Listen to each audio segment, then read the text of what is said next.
washabihi ajmain. Segala puji bagi Allah yang masih memberi kita umur, masih memberi kita waktu, masih memberi kita kesempatan di ibadah subuh kali ini. Mudah-mudahan berjalannya kita dari rumah ke masjid untuk menunaikan sholat subuh berjamaah di masjid, kemudian berkumpulnya kita dalam majelis ilmu walaupun dalam masih suasana pandemi, suasana virtual, tidak mengurangi keberkahan. Mudah-mudahan apa yang kita lakukan dari ibadah subuh, dari bangun, tidur, sehingga sekarang untuk menuntut ilmu dicatat sebagai amal kebaikan oleh Allah Subhanahu wa Ta'ala. Amin ya Rabbal 'Alamin. Tak lupa salawat dan salam kita haturkan kepada junjungan Nabi besar Muhammad Sallallahu Alaihi Wasallam. Alhamdulillahirabbil alamin, pada kajian kali ini bersama Pak Ustadz Dr. Firdaus Praha pada pekan kedua kajian rutin bersama Masjid Ar-Raudah. Tema yang akan dibawakan pada kali ini yaitu kisah keimanan burung hudhud pada zaman Nabi Sulaiman. Sebagaimana kita ketahui, banyak kisah dalam Al-Quran yang kita bisa petik hikmah dan tadaburnya. Dari ini kita akan belajar dari Pak Ustadz Dr. Wido yang akan memberikan uraiannya. Sebagaimana biasa, kalau ada yang kurang jelas atau bisa ditanyakan nanti di akhir acara dengan menuliskan chat ataupun nanti raise hand untuk bisa ditanyakan langsung di akhir acara. Mungkin itu saja pembukanya Pak Ustadz, silakan.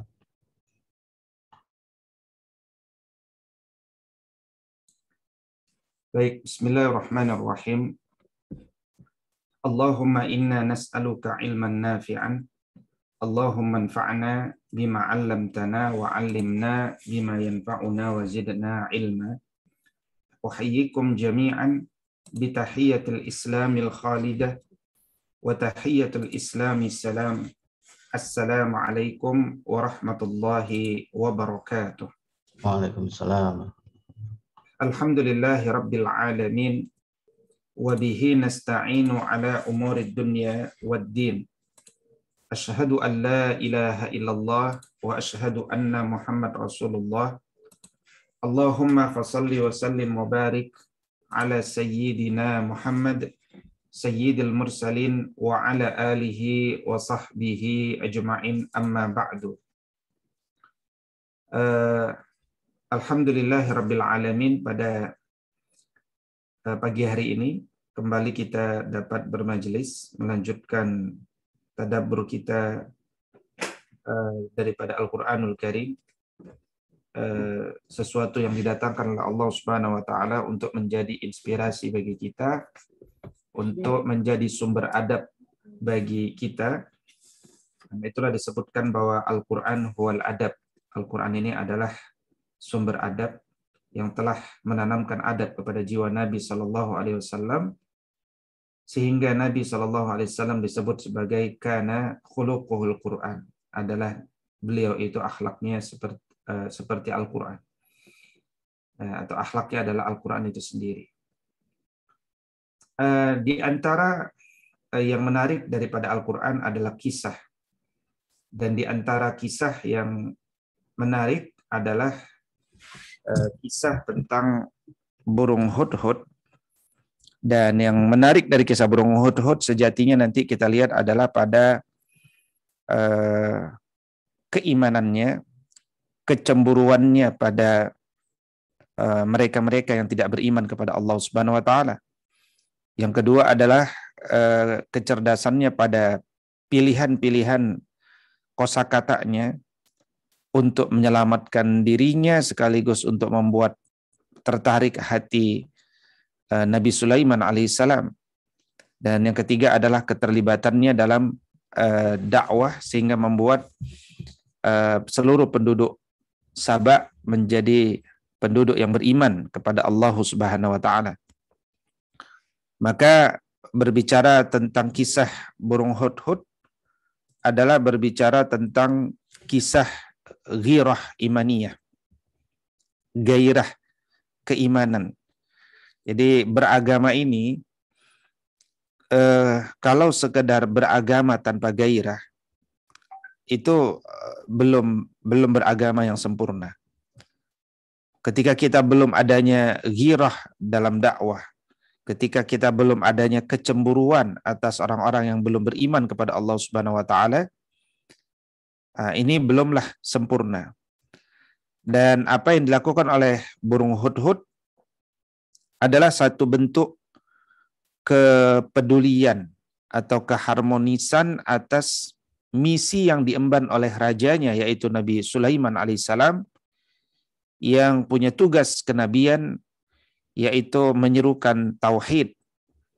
Dan burung hudhud siap menunaikan tugas dakwah seberat apapun dari Nabi Sulaiman alaihissalam, meskipun wujudnya adalah melakukan perjalanan ribuan kilometer dari Palestina ke Yaman, ya, supaya mendapatkan informasi yang lengkap tentang kerajaan Sabah.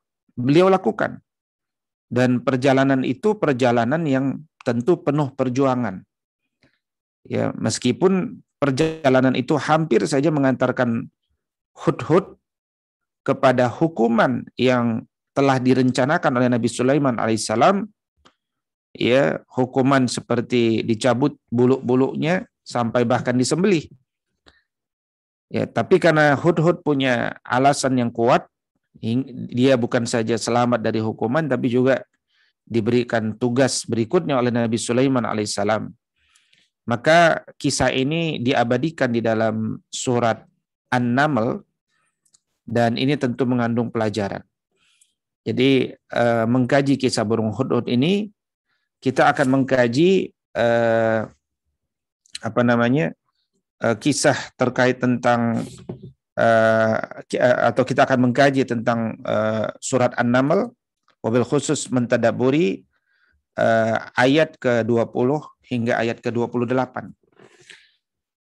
Namun sebelum lebih jauh, memang surat An-Naml adalah merupakan surat yang berbicara tentang keutamaan satu peradaban dan pentingnya kita melihat bagaimana peradaban-peradaban yang kuat, seperti peradaban yang dibangun atau dikembangkan oleh Nabi Sulaiman alaihissalam. Seakan-akan surat An-Naml ini akan menceritakan kepada kita, wahai umat Muhammad sallallahu alaihi wasallam, kalian ini nggak akan mendapatkan peran yang istimewa di tengah umat kalau tidak punya peradaban yang istimewa, kalau tidak punya perangkat-perangkat untuk mendirikan dan merawat peradaban itu. Maka dari sini kita akan belajar kepemimpinannya Nabi Sulaiman alaihissalam juga, dan tentunya kekuasaan Nabi Sulaiman alaihissalam yang begitu besar, begitu luas, yang memadukan keimanan dan kesuksesan dalam hidup. Meskipun kalau Allah berkehendak, maka kekuasaan Nabi Sulaiman alaihissalam itu sendiri tidak sampai pada membuat dirinya mampu mengetahui apapun. Kalau Allah Subhanahu wa taala sembunyikan sesuatu, maka tetap ada keterbatasan dari Nabi Sulaiman alaihissalam. Dan ini nanti kita akan lihat, ya. Iya, baik. Jadi materi yang akan kita bahas adalah berjudul keimanan burung hudhud, ya. Saya akan share slide, ya.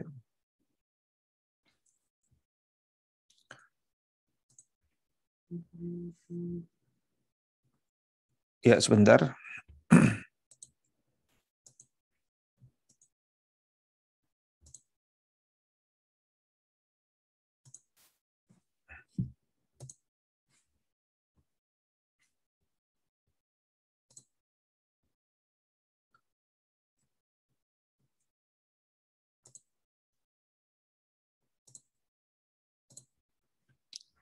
Ya, jadi keimanan burung hudhud, tadabbur surat An-Naml ayat ke-20 hingga ayat ke-28. Meskipun nanti kita akan buka preambulnya mulai dari ayat ke-15, ya. Jadi saya ingin mulai dulu dari ayat ke-15, dan ini menarik, ya, karena ini menjelaskan ilmu itulah penegak peradaban, atau peradaban yang sering kita bahas itu adalah sejatinya peradaban yang dibangun di atas ilmu. Ketika Allah Subhanahu wa taala mengatakan a'udzubillahi minasyaitonir rajim, walaqad ataina Dawuda wa Sulaimana ilma wa qala alhamdulillah alladzi faddalana ala katsirin min ibadihil mu'minin. Dan sungguh kami telah memberikan ilmu kepada Nabi Daud dan Nabi Sulaiman, kepada keduanya, dan keduanya berkata, alhamdulillah, segala puji bagi Allah yang telah melebihkan kami dari banyak hamba-hambanya yang beriman. Ayat ini kalau kita tadabburi akan menegaskan kepada kita bahwa faktor terpenting dari sebuah peradaban itu adalah ilmu. Dan tidak ada keunggulan peradaban yang tidak ditopang dengan ilmu. Jadi dengan ilmu lah satu peradaban bisa maju dan bisa unggul, bahkan bisa bertahan, bahkan bisa mewarnai, katakan. Ya. Di dalam surat An-Naml ini, ya minimal kita nanti akan mendapati ada sekitar 3 ayat yang menegaskan pentingnya ilmu itu sehingga dia betul-betul menjadi penegak peradaban. Pertama adalah ayat ini. Ya, ini ayat pertama yang berbicara tentang pentingnya ilmu itu. Ya, tentang pentingnya ilmu. Jadi ketika Allah mengatakan bahwa salah satu nikmat yang diberikan Allah kepada Nabi Daud dan Nabi Sulaiman adalah ilmu, ini menarik. Karena yang kita tahu, Nabi Sulaiman ini dikaruniai banyak hal. Yang jelas beliau dikaruniai nubuwah, kenabian. Beliau dikaruniai kerajaan. Tapi beliau justru dikaruniai ilmu. Jadi bukan nubuahnya, bukan kerajaannya, tapi ilmunya yang disampaikan di sini. Yang disebutkan di dalam Al-Quran adalah ilmu. Maka ini menunjukkan betapa pentingnya ilmu. Ya. Syekh Asy-Sya'rawi rahimallahu taala dulu pernah mengatakan, seseorang itu dia bisa hidup tanpa menjadi nabi atau raja. Tapi seseorang itu nggak bisa hidup tanpa ilmu. Ya. Karena itu ilmu itu adalah kebutuhan selama masih bernafas sepanjang hidupnya. Nah, karena itulah nikmat ilmu itu harus disyukuri. Dan itulah yang dilakukan oleh Nabi Sulaiman dan Nabi Daud. Mereka bersyukur telah diberikan ilmu, makanya mereka mengucapkan alhamdulillah alladzi faddalana. Ya, segala puji hanya milik Allah yang telah melebihkan kami ala katsirin min ibadihil mu'minin, dari banyak hamba-hamba yang beriman. Jadi melebihkan itu karena diberikan ilmu. Nah, ini sejalan dengan orang-orang yang berilmu itu ditinggikan derajatnya dengan derajat yang banyak. Misalkan dalam Quran surat Al-Mujadilah, surat 58 ayat 11. Yarfa'illahu alladhina amanu minkum walladhina utul ilma darajat. Ya, jadi Allah tinggikan derajat yang banyak. Nah, ini kemudian hal yang menarik ya. Nah, berikutnya yang kedua, Allah Subhanahu wa taala juga menjelaskan tentang ilmu ini yaitu pada ayat ke-22. Ya, tentang ilmunya ini yaitu pada ayat ke-22. Ketika Allah mengatakan famakasa ghaira ba'idin faqala ahattu bima lam tuhit bihi waji'tuka min saba'im binaba'i yaqin. Maka tidak lama kemudian datanglah Hudhud lalu dia berkata, ya, jadi burung Hudhud ini udah dicari-cari Nabi Sulaiman, udah ingin diberikan hukuman karena dia terlihat tidak datang tepat pada waktunya, tidak ada informasi dan seterusnya. Maka kalimat pertama yang dia sampaikan adalah kalimat yang membuat menarik Nabi Sulaiman alaihissalam, tapi kita ingin melihat dalam konteks keilmuan. Ya. Jadi kalimat yang membuat tertarik itu, dan ini juga menunjukkan pilihan kata-kata yang bagus dari Hudhud, ya, yang kata Ibnu Qayyim al-Jauziyah, kata-kata inilah yang kemudian menyelamatkan Hudhud dari ancaman Nabi Sulaiman kepadanya berupa tadi disiksa karena ketidaktaatan dan seterusnya, yaitu dia katakan ahattu bima lam tuhit bih. Ya, aku mengetahui sesuatu yang engkau tidak ketahui. Bagaimana mungkin Nabi tidak tahu, kekuasaannya begitu luas, tapi ada sesuatu yang kemudian Nabi Sulaiman nggak tahu. Padahal nanti informasi yang disampaikan adalah waji'tuka min Saba'in. Dia baru datang dari negeri Saba. Negeri Saba itu dekat, ya. Yaman dengan Palestina itu perjalanan 3 hari gitu. Itu sesuatu yang dekat. Kok bisa nggak tahu? Inilah ya, kalau Allah ingin tutupi kisah atau kondisi suatu wilayah, ya Nabi Sulaiman pun tidak tahu. Dari sini kita juga belajar, meskipun Nabi Sulaiman seorang nabi, ternyata ada makhluk yang dianggap lemah yang dapat memberikan informasi yang besar untuk beliau. Ya. Nah, tentu saja kisah ketiga yang bisa ditarik terkait tentang bahwa ilmu penegak peradaban adalah kisah pemindahan singgasana Ratu Saba itu. Ya, bagaimana Nabi Sulaiman dulu pernah menyelenggarakan satu sayembara tentang siapa yang bisa memindahkan singgasana Ratu Saba dari Yaman ke Filistin. Lalu kita tahu jin Ifrit bilang dia bisa mindahin singgasana itu bahkan sebelum Nabi Sulaiman berdiri dari tempat duduknya dengan kekuatan Ifrit.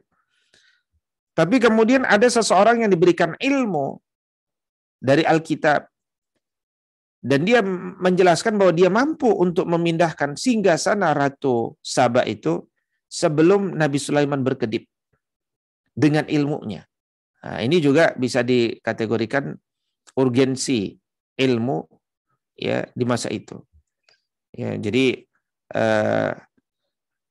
banyak hal yang bisa diselesaikan dengan ilmu lah, kira-kira begitu. Nah, karena itu kemudian kita melihat bahwa orang yang menguasai ilmu, dia akan memiliki keutamaan, di antaranya adalah dia mampu memilih bahasa yang tepat. Dia menguasai bahasa dan penguasaan bahasa itu baik, dan dia menguasai perangkat-perangkat pendukungnya. Ya. Contoh Nabi Sulaiman alaihissalam sebagai sosok yang berilmu. Bagaimana Nabi Sulaiman menceritakan wa warisa Sulaimanu Dawuda wa qala ya ayyuhan nas ulimna mantiqat tayr. Jadi Sulaiman itu mewarisi Daud dan Sulaiman mengatakan, wahai manusia, kami alhamdulillah dijadikan punya ilmu untuk memahami mantiknya burung, bahasa burung. Wa utina min kulli syai', dan kami diberikan segala sesuatu. Inna hadza lahuwal fadlul mubin. Ya. Dan sesungguhnya ini betul-betul merupakan karunia yang nyata. Ya, makna wa utina min kulli syai' adalah didatangkan kepada Nabi Sulaiman alaihissalam segala sesuatu. Maka dari sini secara umum kita belajar bahwa kalau seseorang itu menguasai banyak bahasa, ini akan menjadi peluang bagi manusia untuk berinteraksi dengan manusia yang lain. Dan itu membuka pintu dakwah. Ya. Dengan kita menguasai banyak bahasa, kita bisa memiliki banyak potensi-potensi dalam dakwah. Nah, itu adalah kalau dikaitkan ilmu dengan dakwah, gitu ya. Begitu juga kemudian ketika disebutkan bahwa dengan ilmu itu seseorang tuh jadi bisa melakukan banyak hal. Nah, itu juga tersirat dari kalimat wa utina min kulli syai'. Ya. Wa utina min kulli syai'. Dan kerajaan Nabi Sulaiman alaihissalam itu kerajaan yang dikaruniai Allah berbagai sebab-sebab dia dapat menegakkan peradaban, diberikan sumber daya alam, diberikan sosok-sosok sumber daya manusia yang baik ya. Karena itulah kemudian Ratu Saba itu nanti pada kisah kedepannya beliau mengirimkan utusan yang membawa hadiah yang begitu banyak kepada Nabi Sulaiman alaihissalam ya. Tapi kemudian utusan itu digertak oleh Nabi Sulaiman alaihissalam, dan ini nanti kita lihat dari ayat ke-36 ya dari surat An-Naml, yaitu ketika disebutkan atumiddunani bimalin fama atani Allahu khairum mimma atakum bal antum bihadiyatikum tafrahun. Apakah engkau mau memberikan harta kepadaku? Padahal apa yang Allah berikan kepadaku lebih baik dari apa yang Allah berikan kepadamu. Tapi engkau merasa seperti bangga memberikan hadiah yang banyak kepadaku. Ini menunjukkan bahwa seorang yang berilmu itu pun kalau dia mau, dia bisa menguasai harta. Ya. Bisa menguasai harta. Kemudian di antara ilmu yang juga penting untuk kita kuasai adalah ilmu tentang manajemen. Ilmu tentang manajemen bagaimana memanage keragaman potensi, keragaman sumber daya manusia khususnya. Ya, kita tahu di antara doa kita adalah waja'alna lil muttaqina imama. Jadikanlah kami pemimpin bagi orang-orang bertakwa. Orang-orang bertakwa itu potensinya banyak. Bagaimana memanage potensi yang banyak ini, mengelaborasi potensi mereka semuanya. Ya, nah ini butuh leader yang bisa mengelaborasi semuanya itu. Nah, tapi seragam-ragamnya potensi yang ada hari ini tidak masih kalah keragamannya dibanding keragaman sumber-sumber daya yang dimiliki oleh Nabi Sulaiman. Ya, karena Nabi Sulaiman itu bukan hanya memanage manusia sebagai tentaranya. Ayat ini menjelaskan wa husyira li Sulaimana junuduhu minal jinni wal ins wat thair fahum yuzaun. Dan untuk Sulaiman dikumpulkan bala tentaranya dari jin, manusia, burung, dan mereka semuanya bisa berbaris dengan tertib. Nah, inilah ilmu manajemen itu. Jadi Nabi Sulaiman ini kerajaannya kerajaan besar, bukan kerajaan kecil. Dan pasukannya berarti pasukan besar dari berbagai makhluk. Ya, ada jin, manusia, burung-burung, binatang buas. Ya. Tetapi pengelolaan sumber daya yang besar ini memang butuh leader dengan kapasitas manajemen yang juga besar, yang kuat. Yang ini nanti kalau lihat kisah kerajaan Sulaiman setelah Nabi Sulaiman wafat, ya, itu sepertinya tidak ada lagi pemimpin yang sekaliber ya, Nabi Sulaiman alaihissalam. Ya. Dan efektivitas tugas-tugas Nabi Sulaiman itu terlihat ya dari bagaimana masing-masing orang mendapatkan tugasnya dan dengan penuh semangat menjalankan tugas-tugas mereka masing-masing. Nah, di antara bentuk manajemen kepemimpinannya Nabi Sulaiman alaihissalam adalah menegakkan kedisiplinan, menunjukkan ketelitian, dan menampilkan ketegasan. Ini terlihat nanti dalam ayat ke-20 hingga 21 ketika Nabi Sulaiman memeriksa barisan pasukannya, yang udah jelas pasukannya besar. Wa tafaqqadat tayra faqala ma liya la aral hudhud am kana minal ghaibin. Jadi Nabi Sulaiman dia periksa burung-burung, ya, artinya dia periksa jin, dia periksa binatang buas, sampai kemudian dia memeriksa burung-burung. Dia cek, mana hudhud? Ya, kok aku nggak melihat hudhud? Apakah dia ghaib? Ya, kalau dia ghaib, nggak ada kabar, nggak ada uzur. la'u'adzibannahu azaban syadidan. Aku akan hukum dia dengan azab yang pedih. Au la'azbahannahu au la ya'tiyanni bisultanim mubin. Akan kusembelih nanti dia ini. Kecuali dia datang kepadaku dengan alasan yang jelas. Tentu harus diterima.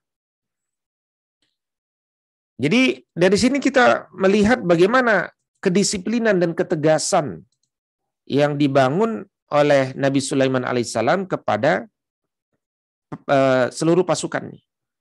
Ya, kepada seluruh pasukannya. Nah, ini satu bentuk ya cara kepemimpinan ya terlihat disiplin. Ya, kalau tidak tepat waktu akan diingatkan, dilihat apa alasannya, uzurnya syar'i atau enggak. Teliti gitu ya, tidak ada yang dialpakan, bahkan sekecil hud-hud saja Nabi Sulaiman perhatian dan tegas dan bernas, kira-kira begitu. Bahkan Nabi Sulaiman bukan hanya bertanya tentang burung hudhud, tapi kemudian mencari tahu, coba cari burung hudhud ini lagi kemana ini. Ya. Nah, jadi ini menunjukkan ya sosok prajurit kecil yang yang tidak hadirnya satu prajurit kecil saja itu bisa merusak kedisiplinan seluruh barisan yang besar. Karena itu tidak ada toleransi pada ketidakdisiplinan, ya, dan ini adalah pelajaran besar itu. Ya, ini pelajaran besar. Maka kemudian ilmu juga yang melahirkan dalam konteks kepemimpinan Nabi Sulaiman, dia butuh kekuatan militer. Dan kekuatan militer Nabi Sulaiman ada kekuatan militer yang besar. Kalau tidak besar, tentu Nabi Sulaiman tidak akan dengan mudah mengatakan untuk melawan siapapun yang dia tidak suka. Ya, makanya kita lihat bagaimana pasukan Nabi Sulaiman yang tidak tertandingi itu bisa dilihat dari kalimat ini. Ketika Nabi Sulaiman mengatakan irji' ilaihim falana'tiyannahum bijunudil la qibala lahum biha. Ya. Kembalilah kepada mereka, sungguh kami pasti akan mendatangi mereka dengan pasukan bala tentara yang mereka tidak akan mampu melawannya. Walanukhrijannahum minha azillata wa hum saghirun. Dan kami akan usir mereka itu dari negeri Saba itu secara terhina, dan mereka nanti akan menjadi tawanan yang hina dina. Nah, ini menunjukkan besarnya kekuatan. Ya, seorang ulama bernama Muhammad bin Ka'ab al-Quradi dulu pernah bilang bahwa pasukan Nabi Sulaiman ini ya adalah pasukan yang begitu besar, ya, saking besarnya kalau berbaris itu memanjang 100 farsakh. Ya, satu farsakh itu sekitar 8 km. 100 farsakh berarti 800 km. Ya. Dari 100 farsakh itu 25 farsakh, ya berarti 200 km itu pasukan manusia. 25 farsakh pasukan jin. 25 farsakh pasukan binatang-binatang buas. Dan 200 km lagi ya dari pasukan burung. Nah, tentu ini satu pasukan yang besar. Ya, ini satu pasukan yang sangat besar. Nah, ilmu yang dimiliki Nabi Sulaiman alaihissalam juga melahirkan kekuatan teknologi. Karena teknologi itu kan hasil karya manusia. Ya. Jadi sains melahirkan teknologi. Terapan ya. Nah, maka kemudian kita melihat bagaimana kecanggihan teknologi Nabi Sulaiman dengan melihat pengalaman Ratu Saba ketika masuk istana Nabi Sulaiman. Ya, bagaimana kemudian ya ketika Ratu Saba datang, dipersilakan masuk, qila laha, dikatakan kepada Ratu Saba, udkhulis sarha. Ya. Silakan masuk ke dalam istana. Falamma ra'athu hasibathu lujjatan wa kashafat an saqaiha. Maka ketika Ratu Saba ini melihat lantai daripada istana itu, dia melihat, aduh ini kolam nih, kolam besar. Maka buru-buru dia singkapkan kedua betisnya, ya, supaya enggak basah. Maka Nabi Sulaiman mengatakan, qala innahu sarhum mumarradum min qawarir. Ya. Oh, enggak perlu disingkap. Ini cuma lantai istana yang dilapisi kaca. Ya. Maka Ratu Saba itu mengatakan, qalat rabbi inni zalamtu nafsi wa aslamtu ma'a Sulaimana lillahi rabbil alamin. Ya Rabb, sungguh aku telah berbuat zalim pada diriku. Kalau begitu, mulai hari ini aku masuk Islam. Aku pasrahkan diriku bersama Sulaiman kepada Allah, Rabb semesta alam. Ya. Jadi, bagaimana kemudian Allah Subhanahu wa Ta'ala menjelaskan tentang kekuasaan atau kekuatan teknologi yang dikembangkan oleh Nabi Sulaiman. Tapi bagaimanapun kecanggihan kekuatan teknologi Nabi Sulaiman, Allah buru-buru juga mengatakan, ya lillahi rabbil alamin. Allah itu Rabb semesta alam. Jadi apa yang dimiliki Sulaiman alaihissalam, ya tentu nggak ada apa-apanya dibandingkan Allah Subhanahu wa Ta'ala. Nah, ayat ini dengan demikian juga mengingatkan kepada kita, jangan sampai anugerah yang Allah berikan, kemampuan-kemampuan yang Allah berikan kepada kita di dunia, ya justru kemudian melupakan pada Allah Subhanahu wa Ta'ala yang memberikan ilmu itu sendiri. Ya. Makanya kita diingatkan selalu tentang karya maha besar langit dan bumi ini. Amman khalaqas samawati wal arda wa anzala lakum minas sama'i ma'an fa'ambatna bihi hadaiq zata bahjatin ma kana lakum an tumbitu syajaraha. Ya, jadi siapa yang menciptakan langit dan bumi? Siapa yang menurunkan air dari langit? Siapa yang menumbuhkan kebun-kebun? Ya, siapa yang menumbuhkan pohon-pohon? Apakah ada Tuhan yang lain? Ailahum ma'allah balhum qaumun ya'dilun. Ya, mereka itu cuma orang-orang yang menyimpang dari kebenaran. Kalau mereka enggak sadar bahwa kebesaran mahakarya itu ya Allah Subhanahu wa Ta'ala atas ciptaannya. Ya. Nah, karena itu kemudian Allah Subhanahu wa Ta'ala mengingatkan kepada kita tentang kisah, ya, Ratu Saba ini. Ya, kisah tentang Ratu Saba. Jadi nanti kisah Hudhud sangat terkait dengan kisah Ratu Saba. Bagaimana kemudian Ratu Saba ini disebutkan sebagai inni wajadtu imra'atan tamlikuhum wa utiyat min kulli syai' walaha arsyun azim. Ya. Jadi bagaimana kemudian ya, tapi sebelum masuk kepada ini, ya, kita coba lihat dulu ayat ke-20 ini, ya. Kita coba lihat dulu kembali kepada ayat ke-20 ini, ya, supaya lebih fokus pada tadabbur ayat 20 hingga 28 ini. Jadi di ayat ke-20 ini tadi poin-poin pelajaran yang kita bisa ambil, ya, meringkas apa yang tadi saya sebutkan.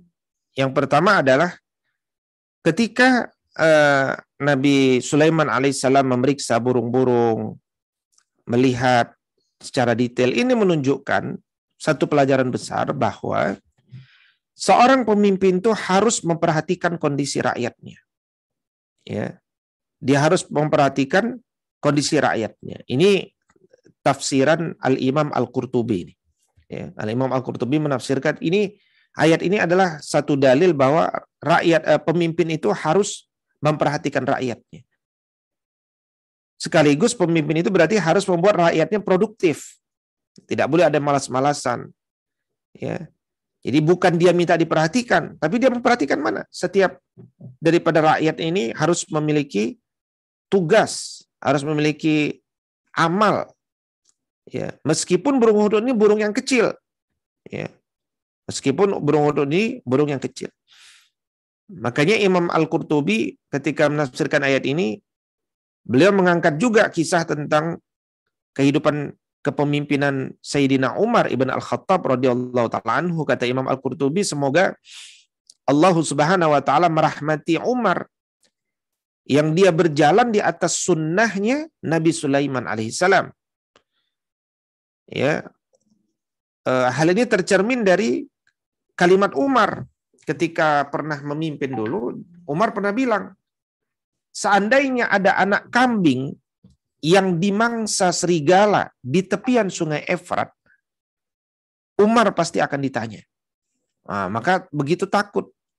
Umar itu sangat takut ditanya, ya, sehingga dia khawatir kalau ada anak kambing kepleset saja, atau bahkan di mangsa serigala, nanti yang ditanya adalah siapa pemimpin waktu itu. Ya. Al-Imam Al-Qushairi menjelaskan bahwa ayat ke-20 ini menunjukkan preventive action gitu ya. Jadi tindakan kewaspadaan daripada Nabi Sulaiman alaihissalam dalam mengurus umatnya, dalam mengawasi umatnya agar semuanya betul-betul berada dalam pengetahuannya. Dan ini adalah kewajiban seorang pemimpin, ya, memperhatikan kondisi rakyatnya, bukan minta diperhatikan. Jadi meskipun kerajaannya besar, pasukannya banyak sekali, pengikutnya juga banyak, tapi Nabi Sulaiman alaihissalam menyempatkan waktunya untuk memeriksa sendiri pasukannya. Dan tidak meremehkan yang paling kecil seperti burung hudhud. Ya. Nah, ini juga menunjukkan keahlian Nabi Sulaiman alaihissalam nanti dalam mengatur pasukannya. Ya, ketika dia periksa burung-burung, ini merupakan keahlian. Ya, dan hari ini juga ada beberapa orang-orang terkaya di negeri ini yang mereka bisa menjadi kaya karena mereka terlibat juga langsung pada kerja-kerja yang kecil. Ya, yang seharusnya dikerjakan, ya, meskipun ini ada plus minusnya, ya, tetapi itu mereka lakukan sampai hal yang paling kecil gitu ya, sehingga betul-betul memaksimalkan keuntungan buat perusahaan misalkan. Nah, kalimat bahwa kecuali, ya, jika dia datang kepadaku dengan alasan yang jelas. Ini menunjukkan kesempurnaan, keadilan, kepemimpinan daripada Nabi Sulaiman alaihissalam. Ya, jadi sebagai seorang pemimpin dia berhak menghukum manusia, menghukum rakyatnya yang tidak taat, tetapi dia juga berhak memberikan apresiasi. Ya, dan tentu saja ketika dia memberikan hukuman itu harus dilihat sesuai dengan siapa yang akan dihukum. Menghukum burung sekecil hudhud dengan menghukum manusia, tentu beda caranya. Ya, bagi burung hudhud dicabuti bulu-bulunya itu udah sesuatu yang sakit, ya, misalkan. Jadi dari sini juga terdapat dalil bahwa hukuman itu boleh dilakukan untuk memberikan pelajaran. Ya. Jadi hukuman itu kata Al-Imam As-Samarqandi, ya, Imam As-Samarqandi ini ulama abad 4 Hijriah, ya. Jadi hukuman itu boleh diberikan untuk memberikan pelajaran bahwa dia telah melakukan satu dosa atau kemaksiatan. Ya, seperti ayah boleh mendidik anaknya yang masih kecil, ya, dan seterusnya. Nah, ayat ke-21 ya menegaskan bahwa tidak hadirnya tanpa izin ini adalah kemaksiatan yang harus dihukum sebenarnya. Ya, kalau orang itu tidak hadir tanpa adanya izin, apalagi dalam konteks pasukan, ya. Nah, maka ini merupakan satu penyimpangan akhlak. Penting dalam organisasi itu, kalau tidak hadir, maka dia memberikan izinnya. Nah, ini belajar dari sini.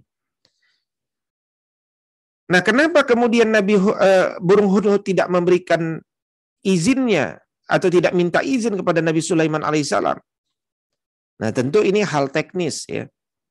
Jadi sangat boleh jadi hudhud menimbang antara jarak posisi antara dia meminta izin dengan mengumpulkan data dan fakta sebanyak-banyaknya, dan kalau dia melihat bahwa ada maslahat darinya untuk menomorduakan meminta izin kepada pemimpin, maka meminta izin itu nanti bisa diakhirkan, dan itu yang sepertinya diambil oleh burung hudhud, ya.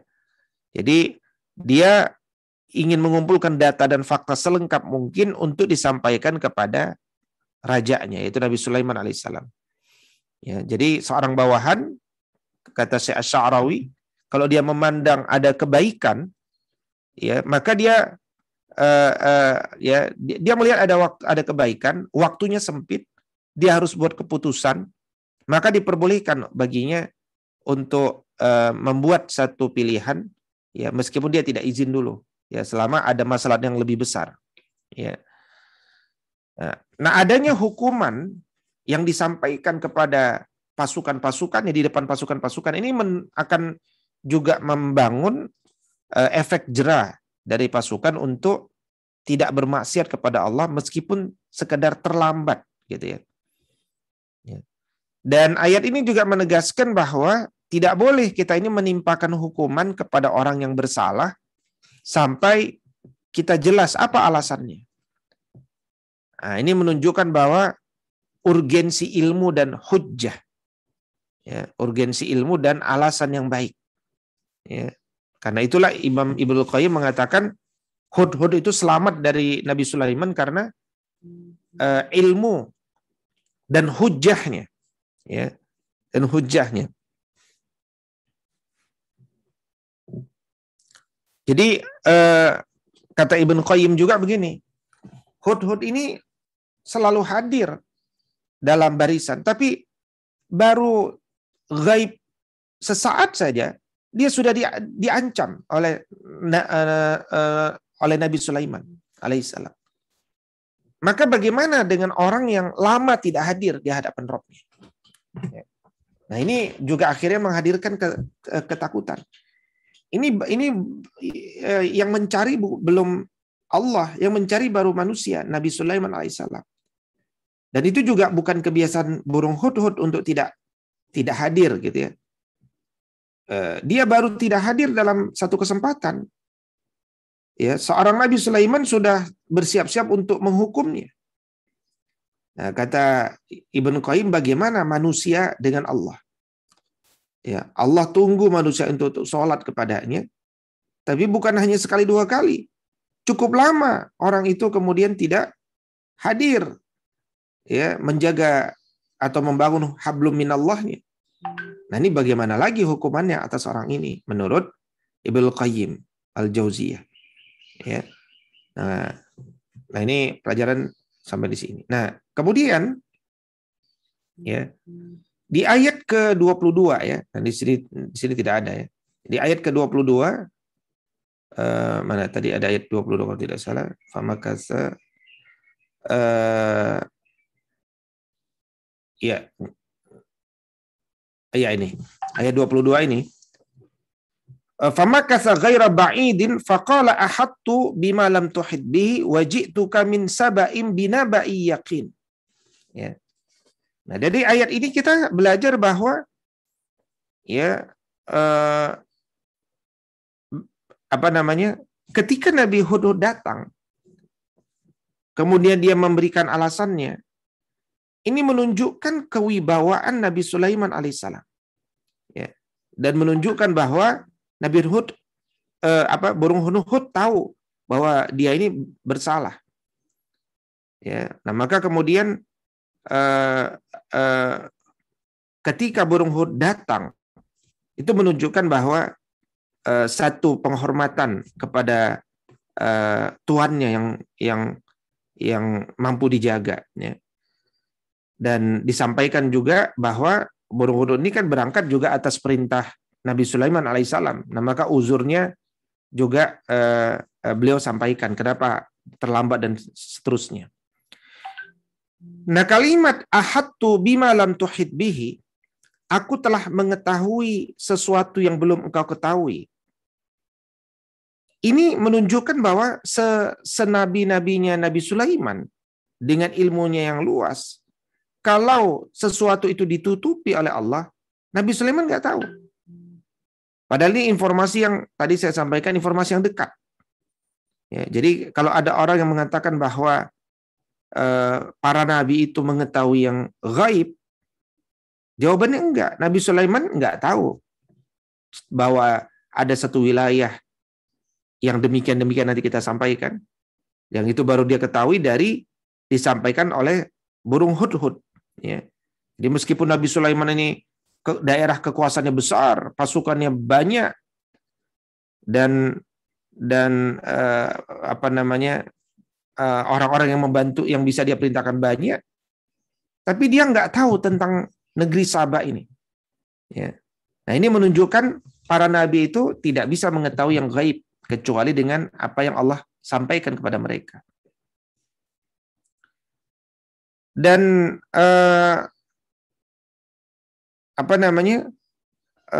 hudhud datang dengan informasi, dengan penuh percaya diri menyampaikan informasi. Ahadtu bima lam tuhit bihi.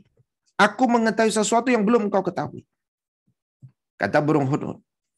Nah, ini menunjukkan kebesaran Nabi Sulaiman alaihissalam yang membiarkan hudhud menyampaikan apa yang tidak dia ketahui, ya sekaligus menunjukkan keistimewaan hudhud di hadapan Nabi Sulaiman alaihissalam.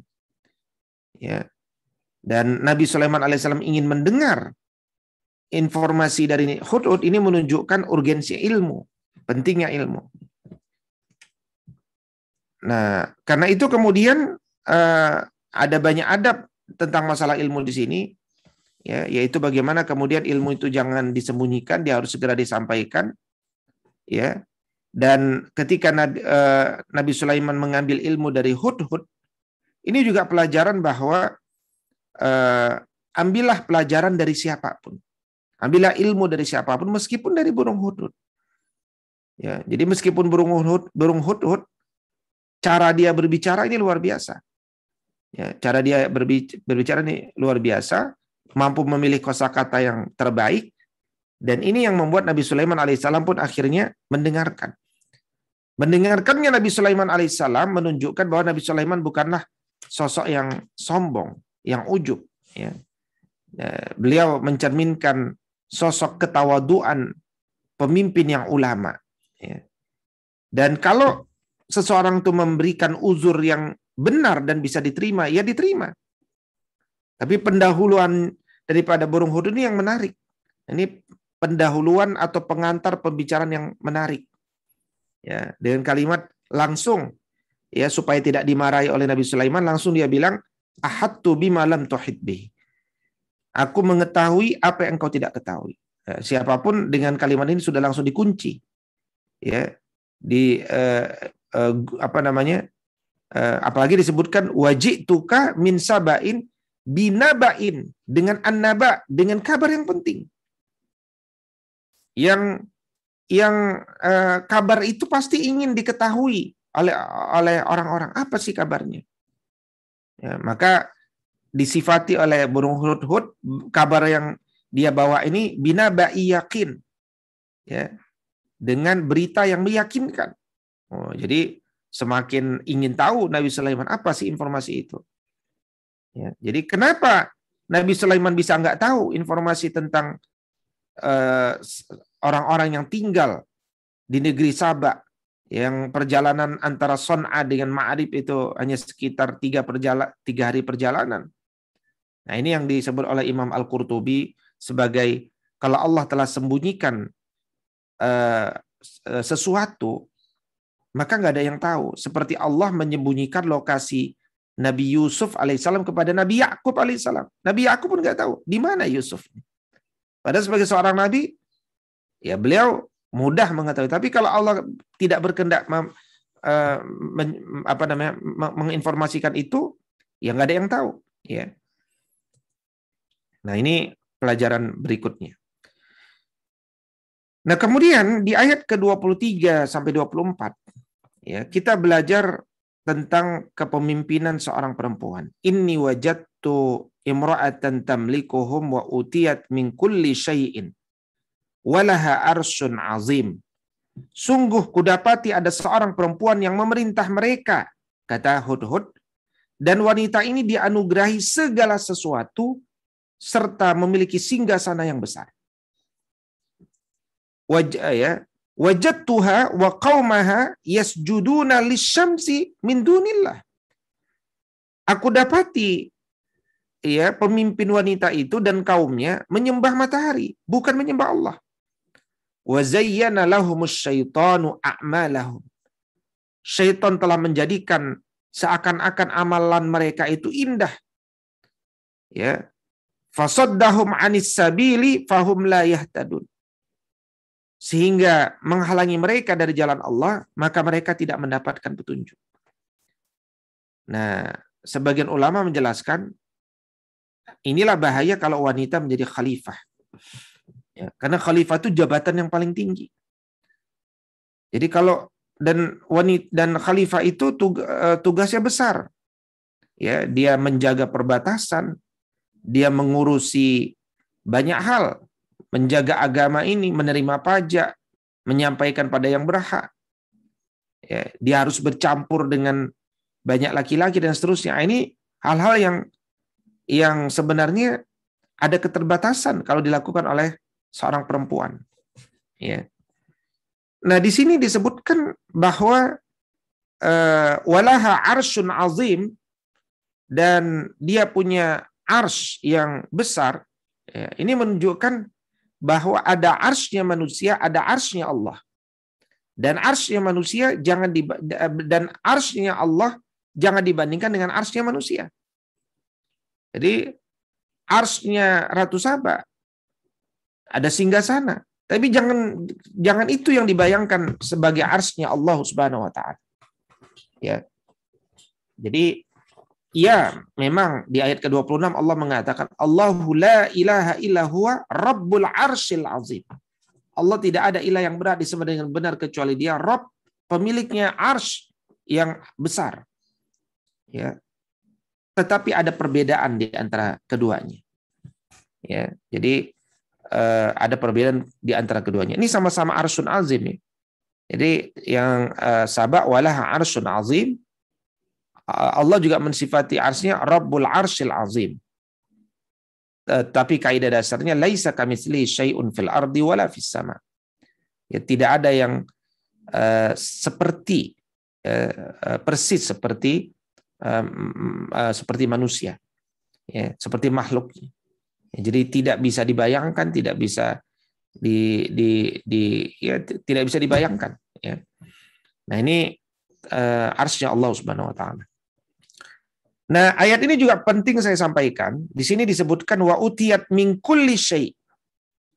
Jadi disebutkan bahwa Ratu Saba ini dianugerahi segala sesuatu. Ya, jadi Ratu Saba ini diberikan segala sesuatu. Kata kulli syai' ini segala sesuatu. Apakah maknanya segala sesuatu ini 100%? Jawabannya kayaknya enggak 100%. Karena kalau 100%, teknologi keramik seperti kolam itu pasti Ratu Saba udah tahu. Tetapi melihat Ratu Saba menyibakkan betisnya supaya enggak basah, khawatir itu kolam, itu menunjukkan bahwa experience, pengalaman Ratu Saba itu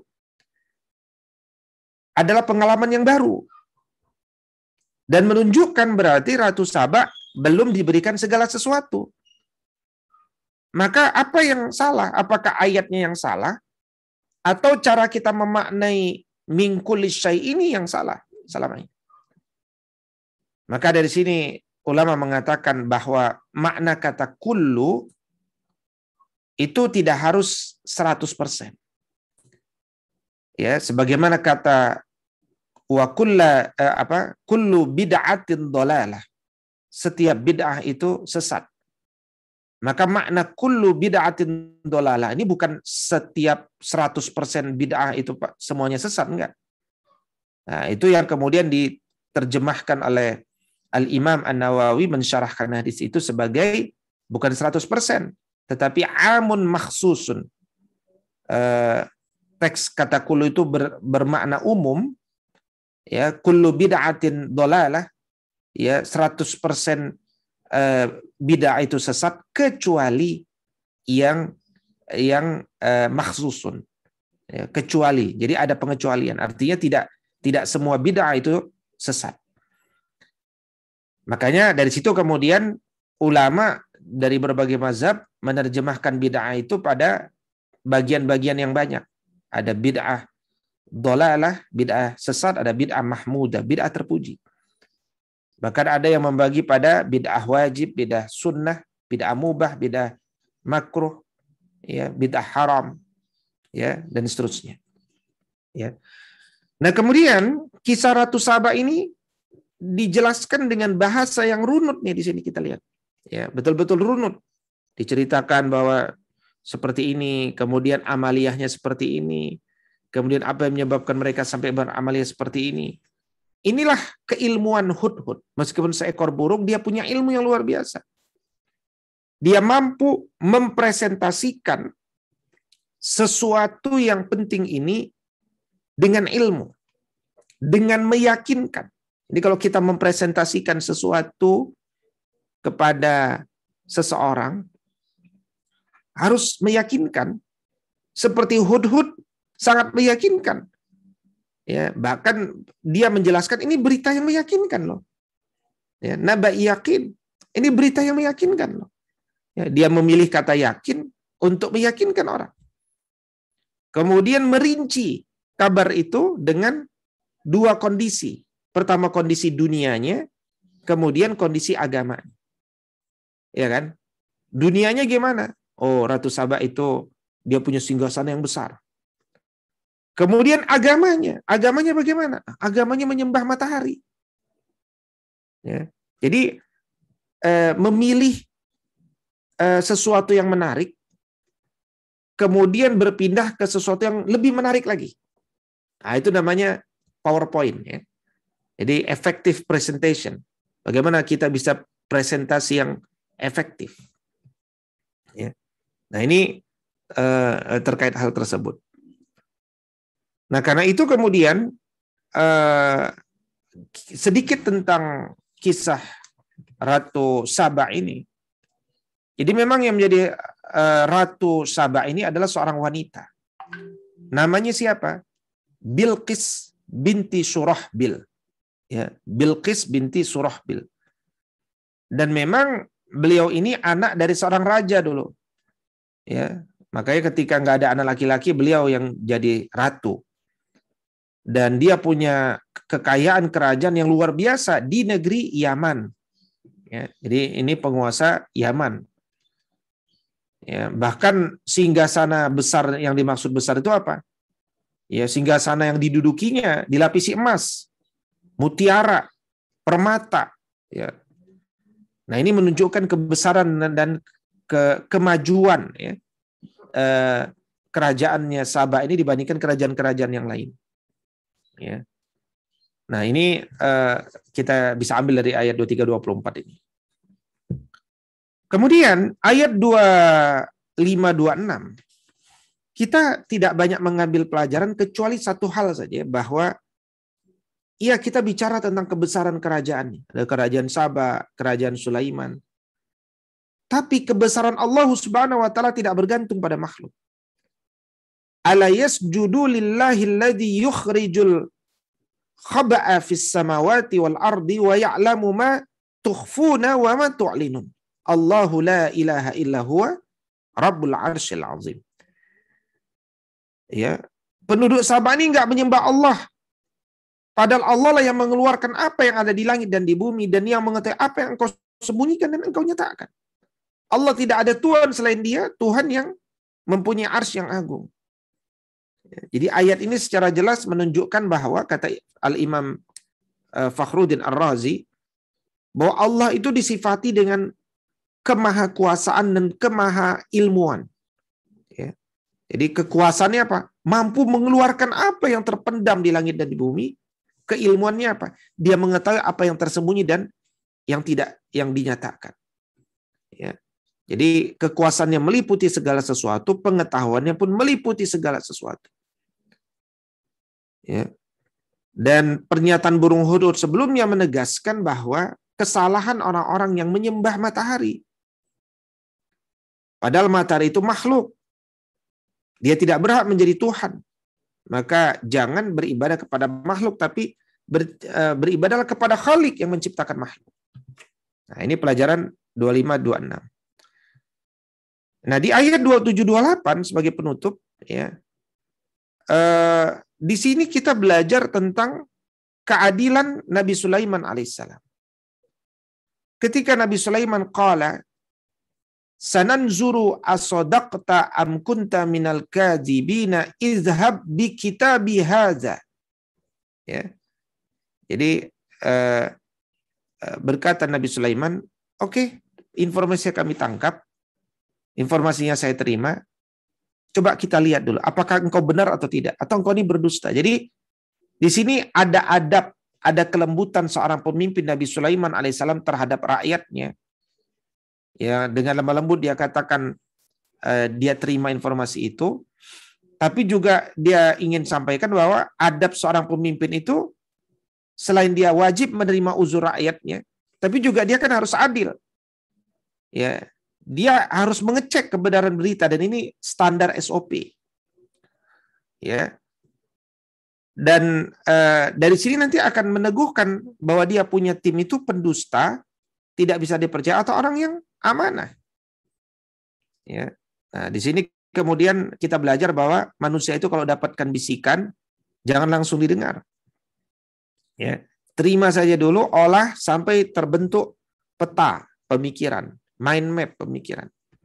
Ya. Sebelum akhirnya membuat satu keputusan yang tepat, yang benar. Ya.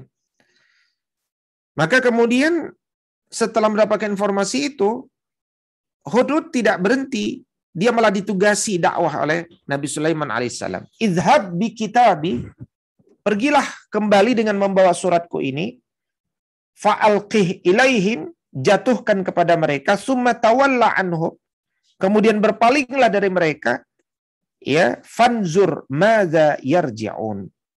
Coba perhatikan apa yang kemudian mereka sedang bicarakan. Ya. Jadi izhab bi kitabi hadza menunjukkan dalil tentang pengiriman surat-surat kepada orang-orang musyrik, sekaligus menyampaikan dakwah kepada mereka dan mengajak mereka untuk memeluk Islam. Ya. Nah, inilah yang dilakukan oleh Nabi Sulaiman alaihissalam kepada Raja Sabah atau Ratu Sabah, sebagaimana Nabi SAW pun menulis surat kepada Kisra dan Kaisar dan setiap orang yang punya wilayah untuk diajak dakwah, untuk didakwahi untuk masuk Islam ini. Ya. Ya. Dan ayat 28 ini menunjukkan bahwa cepatnya, gesitnya, ya, kerja daripada burung hudud ini. Ya, dia langsung melakukan apa yang diperintahkan. Jadi summa tawalla anhum, setelah engkau memberikan surat itu, engkau berpaling. Jadi berpaling dari raja ini adab yang bagus kalau sebagai utusan bertemu seorang pemimpin. Ya. Maka kemudian perhatikan apa yang mereka bicarakan.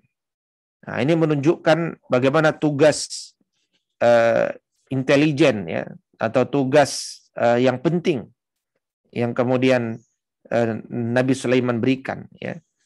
Nah, karena itu kemudian sebagai penutup kita melihat kata kunci dari kisah panjang ini adalah sebenarnya kecemburuan Hudhud. Dia rela untuk jadi orang yang terlambat untuk maslahat yang lebih besar, karena dia nggak rela melihat ada orang yang menyembah selain Allah. Maka kata para ulama, jangan sampai Hudhud lebih cemburu daripada kita. Ya. Jangan sampai Hudhud lebih punya semangat dakwah daripada kita. Ya, cita-cita Hudhud itu tidak melihat seorang pun bersujud kepada selain Allah. Maka apakah cita-cita kita? Jangan sampai Hudhud lebih baik dari kita. Dan ini juga merupakan berkah dakwahnya burung Hudhud. Ya. Dan ini juga, kisah ini menampar orang-orang yang tertipu dengan kecanggihan peradaban barat tanpa melihat substantif daripada sebuah peradaban itu. Maka apakah yang telah kita lakukan untuk agama kita? Karena Hudhud telah melakukan apa yang dia pandang penting untuk agamanya, maka apakah yang sebenarnya kita telah lakukan untuk agama kita?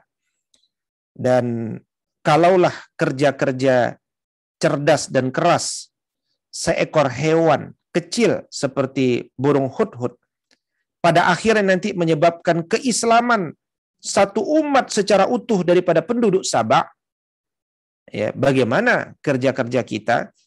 Apa yang sudah kita lakukan untuk agama kita? Demikian, aqulu qauli hadza wa astaghfirullah li wa lakum. Assalamualaikum warahmatullahi wabarakatuh. Waalaikumsalam warahmatullahi wabarakatuh. Alhamdulillahirabbil alamin. Terima kasih Pak Ustadz untuk pemaparan kajiannya. Tema yang sederhana tapi begitu dalam, banyak inspirasi, yaitu keimanan burung Hudhud. Di situ kita bisa belajar manajemen, belajar tentang sains, belajar tentang teknologi, belajar bagaimana kita harus cemburu terhadap seekor burung yang begitu banyak jasanya sehingga menyebabkan suatu bangsa menjadi seorang yang muslim, beriman, berpindah dari keyakinan yang salah. Baik Pak Ustadz, sudah ada beberapa pertanyaan. Pertanyaan yang pertama Pak Ustadz, dari Pak Hadi Suwarti. Pada peristiwa pemindahan istana Singgasana Ratu Bilqis itu dilakukan oleh manusia yang mengalahkan kemampuan jin, yang tadi Pak Ustadz sempat singgung, yaitu kemampuan jin ifrit. Bagaimana secara teknis manusia tersebut memindahkan singgasananya? Apakah dari riwayat Pak Ustadz? Tidak bisa dijelaskan, Anda tidak tahu. Ya. Wallahu a'lam. Kemudian ini ada pertanyaan tentang Ratu Saba itu adalah Ratu Boko menurut Ustadz Fahmi Basya. Beberapa waktu yang lalu kan beliau kan seorang profesor ya, ada beberapa bahwa Borobudur itu buatan Sulaiman, Raja Sulaiman itu jadi Sleman. Itu gimana Pak Ustadz secara fakta ilmiah? Tadi Pak Ustadz kan katakan itu di Palestina dengan Yaman ya, deketan. Apakah Siapa ini tadi namanya? Ustadz Fahmi Basya, yang beliau bilang bahwa Borobudur itu pun karya dari Nabi Sulaiman. Kemudian Sulaiman itu seperti Sleman, Jogja sekarang gitu kan. Fakta-faktanya itu di Indonesia gitu, bukan di Timur Tengah sana. Itu gimana Pak Ustadz? Apakah Ratu Saba itu Ratu Bokoknya?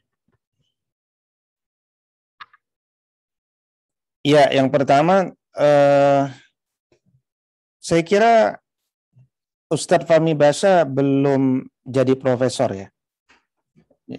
Jadi dia ngajar matematika di UIN ya, tapi dia belum profesor kalau setahu saya begitu. Nah, yang kedua, kisah bahwa kerajaan Sabak ini ada di Borobudur. Nah, ini tentu butuh penjelasan yang lebih dalam ya. Ya, kalau sekedar seperti Borobudur itu tidak indah ya. Jadi jauh dari keindahan, dan itu kan juga bukan istana. Ya. Jadi Borobudur itu kan kumpulan batu-batu yang menjulang ke atas. Dia bukan istana itu sendiri. Dia tempat pemujaan. Ya. Makanya dia dibangun oleh peradaban Hindu-Buddha. Ya. Sementara yang kita bicarakan adalah satu kepemimpinan, satu kerajaan. Ya. Dan memang seluruh ulama itu menyepakatinya bukan di Indonesia ya, tapi di Yaman ya. Di Yaman. Jadi belum ada satu ulama tafsir yang otoritatif menafsirkan bahwa dia di luar Yaman itu belum ada. Ya, saya belum tahu. Ya. Jadi boleh-boleh saja ada perspektif seperti itu, tapi dia harus dilihat secara utuh. Ya, kalau misalkan sekedar melihat Borobudur itu dari sekedar hieroglif, ya, gambar-gambar yang mungkin ada, itu kan belum komprehensif, karena ada juga gambar-gambar hieroglif lain yang menunjukkan pemujaan dan lain sebagainya. Ya, jadi saya kira tidak terlalu mudah untuk sampai menetapkan bahwa Ratu Bilqis adalah Ratu Boko dan Borobudur itu adalah kerajaan Sabah. Ya. Wallahu a'lam. Baik, Pak Ustadz. Ini pertanyaan yang selanjutnya, Pak Ustadz, dari Bu Siti. Kenapa dikisahkan burung hudhud bukan makhluk Allah yang lain? Apa keistimewaan burung hudhud sebetulnya, Pak Ustadz? Iya, ya itu yang kita kaji hari ini. Keistimewaannya adalah dia jundi yang taat, ya, tentara yang taat kepada pimpinannya. Dia juga adalah seorang pejuang. Ya, burung itu kalau bermigrasi itu bisa puluhan, ratusan kilometer itu. Ya, bahkan dia bisa mati di tengah jalan burung, tapi mereka lakukan itu untuk bermigrasi. Nah, itu kan kita ketahui hari ini. Nah, hudhud ini tidak sedang bermigrasi, sedang menunaikan tugas. Dan itu resikonya juga besar, tapi dia lakukan itu. Ya, dia lakukan itu. Jadi burung hudhud ini dikisahkan kepada kita manusia yang badannya besar, berpikir akal, itu tentu memberikan pelajaran yang banyak. Dan itulah tadi seluruh yang saya sampaikan, sampai yang terakhir tadi saya sampaikan bahwa kecemburuan hudhud pada keimanan orang-orang Sabak yang menyembah matahari itu juga adalah kelebihan hudhud. Ya kan? Nah, pertanyaannya apakah kita manusia ini cemburu adanya orang-orang yang masih menyembah selain Allah Subhanahu wa taala? Nah, kalau kita cemburu, apa yang sudah kita lakukan? Hudhud dia lakukan sesuai kapasitas dia. Nah, kita manusia juga dengan kapasitas kita. Ya, saya kira demikian. Wallahu a'lam. Baik, Pak Ustaz. Ini pertanyaan selanjutnya. Tadi dikatakan tentang sedikit tentang bahayanya mengenai perempuan menjadi pemimpin dalam kasus Ratu Saba, Pak Ustaz. Tadi ada peristiwa apa yang dialami oleh Ratu Saba tersebut, Pak Ustadz? Adakah penjelasan tadi sebagian Pak Ustadz sudah katakan tentang bahayanya wanita menjadi pemimpin, ada keterbatasan dan lain-lain. Bisa dielaborasi lebih lanjut, Pak Ustadz? Ya, jadi kalau dielaborasi lebih lanjut, ya, jadi ini yang dimaksud pemimpin di sini adalah pemimpin sebagai khalifah, pemimpin sebagai yang memimpin yang kepemimpinan tertinggi lah kira-kira, ya, kepemimpinan tertinggi. Jadi memang laki-laki dengan perempuan secara psikologi berbeda. Ibu-ibu akan bisa menjawab bahwa ketika dapat menstruasi itu bisa kadang-kadang sering marah-marah. Ya kan? Nah, kalau pemimpin, sedang membuat keputusan, kemudian dia sedang terkena menstruasi, marah-marah, itu akan mengganggu buat keputusan yang adil misalkan. Yang kedua dari faktor keamanan, ya, fisik laki-laki dengan perempuan di lingkungan outdoor, lingkungan luar, di malam dan siang hari tentu berbeda. Nah, karena itu berbagai keterbatasan itu, itulah kemudian Al-Quran mengatakan bahwa laki-laki diberikan kelebihan dibandingkan perempuan. Kelebihan itu bukan kemudian difahami bahwa perempuan tidak setara dengan laki-laki, tapi difahami bahwa kelebihan yang diberikan kepada laki-laki itu menjadi tugas bagi laki-laki untuk melakukan tugas-tugas yang nggak layak dilakukan oleh perempuan. Ya, yaitu tadi bekerja di luar rumah, mencari nafkah dan seterusnya. Itu tugas laki-laki dengan kelebihan yang dilakukan. Jadi kelebihan itu digunakan untuk itu. Nah, jadi perempuan diberikan kelebihan dengan dijaga di dalam rumahnya sehingga dia aman, ya, dari gangguan, dari fitnah dan seterusnya. Tapi dalam konteks kepemimpinan yang jelas adalah 24 kali 7 jam pemimpin itu harus dapat membuat keputusan dengan prima. Nah, maka seorang wanita terkadang dia harus hamil, dia harus menyusui, dia harus menstruasi, dan cara berpikir holistik antara laki-laki dengan perempuan juga berbeda. Ya, biasanya perempuan lebih condong pada hal-hal yang sifatnya detail, tetapi sempit gitu ya. Laki-laki lebih bersifat general, ya. Kemudian juga dari aspek hati, ya, kadang-kadang perempuan lebih sensitif, laki-laki relatif agak lapang.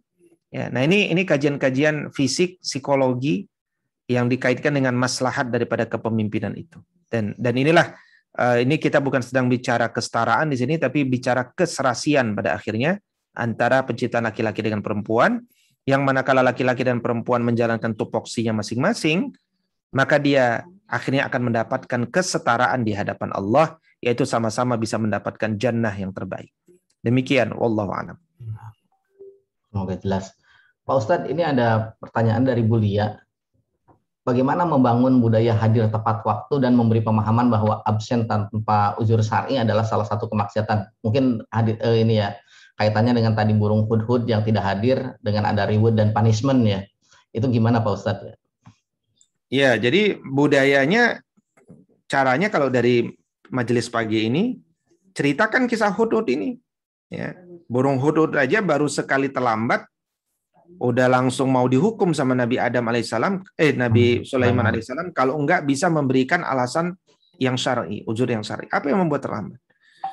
Karena terlambatnya manusia itu menzolimi orang-orang yang telah tepat waktu. Ya, dan terlambatnya seseorang itu adalah buruk baginya sendiri karena dia ketinggalan informasi penting strategis, ya. Karena orang-orang sibuk itu waktu-waktu itu akan selalu dimanfaatkan untuk memberikan kalimat-kalimat yang penting. Tidak ada kalimat sia-sia dari arahan-arahan pemimpin itu. Kalau ada satu aja terlambat, dia pasti kepotong, ya. Nah, atau kalau ditunggu, dia menzolimi yang lain. Nah, pemahaman logika sederhana ini yang kemudian bisa diceritakan kepada ini dan tambahkan dengan kisah hudhud, ya, sehingga kemudian kalau dihukum itu kan erat kaitan dengan kemaksiatan. Kalau enggak kemaksiatan, enggak sampai dicabuti bulu-bulunya, bahkan mau disembelih sama Nabi Sulaiman, ya kan? Tapi dengan itu akan muncul efek jera. Makanya satu di antara capaian seorang muslim itu adalah harisun ala waktihi. Ya, dia terjaga waktunya, karena al-waktu kasaif, kata pepatah Arab. Waktu itu seperti pedang. Kalau kita nggak bisa manage, dia akan membunuh kita waktu itu. Ya, nah, saya kira demikian. Wallahu a'lam. Baik, Pak Ustadz. Masih menyambung yang tadi tentang tepat waktu dari Budian. Jika yang terjadi ternyata yang hadir tepat waktu yang dihukum karena harus menunggu, berarti problemnya ada pada pimpinan atau gimana Pak Ustadz?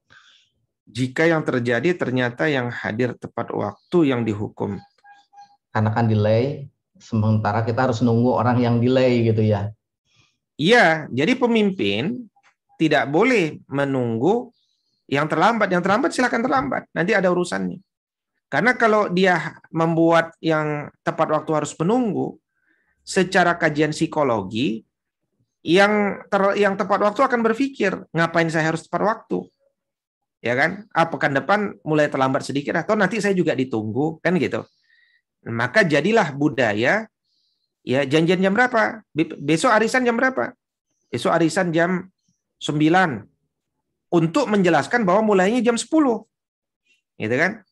Nah, jadi jam 9 itu akhirnya dianggap sebagai jam 9 berangkat dari rumah. Bukan jam 9 arisan dimulai, kira-kira begitu. Nah, itu nggak boleh budaya itu dibiasakan. Nah, ini budaya Islam yang sejak awal disampaikan. Nah, tapi ya kita jangan melihat sesuatu itu dari amaliyah orang-orang Islam. Kita melihat dari Al-Quran yang betul-betul menghormati waktu. Karena itu bagi para guru misalkan, kalau yang hadir katakan baru 1 orang, mulai, ya, nggak apa-apa. Ya, jadi apa namanya, yang satu orang tuh nanti akan merasa dimuliakan. Oh, ternyata satu orang saja guru saya memulai. Ya, apalagi ini. Nah, itu akan menjaga ritme tepat waktu itu. Nah, itu penting. Wallahu a'lam bishawab. Luar biasa, belajar tepat waktu itu. Pertanyaan terakhir, Pak Ustadz, karena terkait dengan waktu. Begitu kuatnya pengaruh kepemimpinan Nabi Sulaiman, bukan hanya manusia, tapi jin, binatang buas, dan burung-burung. Sebenarnya bagaimana ya nasib kerajaan Sulaiman sepeninggal beliau meninggal ya Pak Ustadz? Ini tadi saya sempat singgung di bagian awal bahwa kepemimpinan Sulaiman ini puncak. Ya. Tidak ada kepemimpinan berikutnya yang sekaliber Sulaiman alaihissalam. Karena itu kerajaan ini nanti terpecah dan menjadi kecil. Ya, jadi capaiannya direbut oleh Daud alaihissalam, dilanjutkan oleh Sulaiman. Nah, pasca kematian Sulaiman, tidak ada generasi yang kuat seperti Nabi Sulaiman alaihissalam, maka dia berubah. Ya, jadi demikian yang kami ketahui. Wallahu a'lam.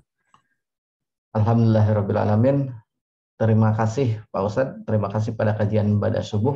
Alhamdulillah pada kajian Bada Subuh kali ini dari seekor burung hudhud kita dapat banyak mutiara hikmah, dapat banyak pelajaran, mulai dari manajemen, mulai banyak teknologi, mulai ketepatan waktu. Mudah-mudahan kita tidak kalah tadi seperti yang Pak Ustadz katakan dari burung hudhud ya.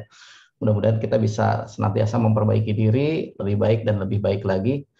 Insya Allah Pak Ustadz, untuk keberkahan kajian ini, walaupun masih dalam suasana online, suasana virtual, mohon ditutup dengan doa Pak Ustadz. Silakan. Bismillahirrahmanirrahim. Astaghfirullahalazim, astaghfirullahalazim, astaghfirullahalazim. A'udzu billahi minasyaitonir rajim. Bismillahirrahmanirrahim. Alhamdulillahi rabbil alamin. Hamdan yuafi ni'amahu wa yukafi mazidahu ya rabbana. Lakal hamdu wa lakas syukru kama yanbaghi li jalali wajhika wa azimi sultanik. Allahumma salli ala sayyidina Muhammad. Allahumma rabbana ighfir lana wa liwalidina wa lil mu'minina yawma yaqumul hisab.